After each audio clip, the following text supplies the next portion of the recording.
There's definitely a couple great tips that I think young athletes can use to help avoid burnout. I think the biggest one is just cross training and playing different sports. So I think there's a misconception that specializing in one sport is going to give an athlete an advantage in that sport. But I think being on multiple teams for the same sport, especially at the same time, is an issue for many reasons.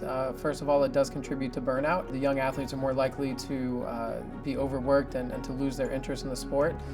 There's also a lot of physical risk with that, a lot of risk for overuse injuries and chronic injuries and also acute injuries that happen all of a sudden because the athlete's bodies wear down and they don't have the proper time to heal. I think it's very important to play multiple sports and different sports, not necessarily at the same time, but in different seasons. And I think it's also important just to make sure they're still having fun and staying well balanced, that they're having time just to relax and to be a kid and just stay well balanced with other things like academics or music or just other interests that they may have. I recommend that competitive young athletes train at different frequencies based on their age.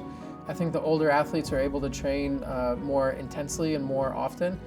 So athletes under the age of 12 or 13 usually just once or twice a week at practice, maybe once or twice a week for games is usually sufficient.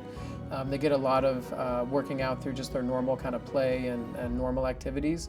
I think once an athlete becomes older, maybe 16, 17, approaching 18, I think that's when it's more appropriate to develop a more regular workout schedule.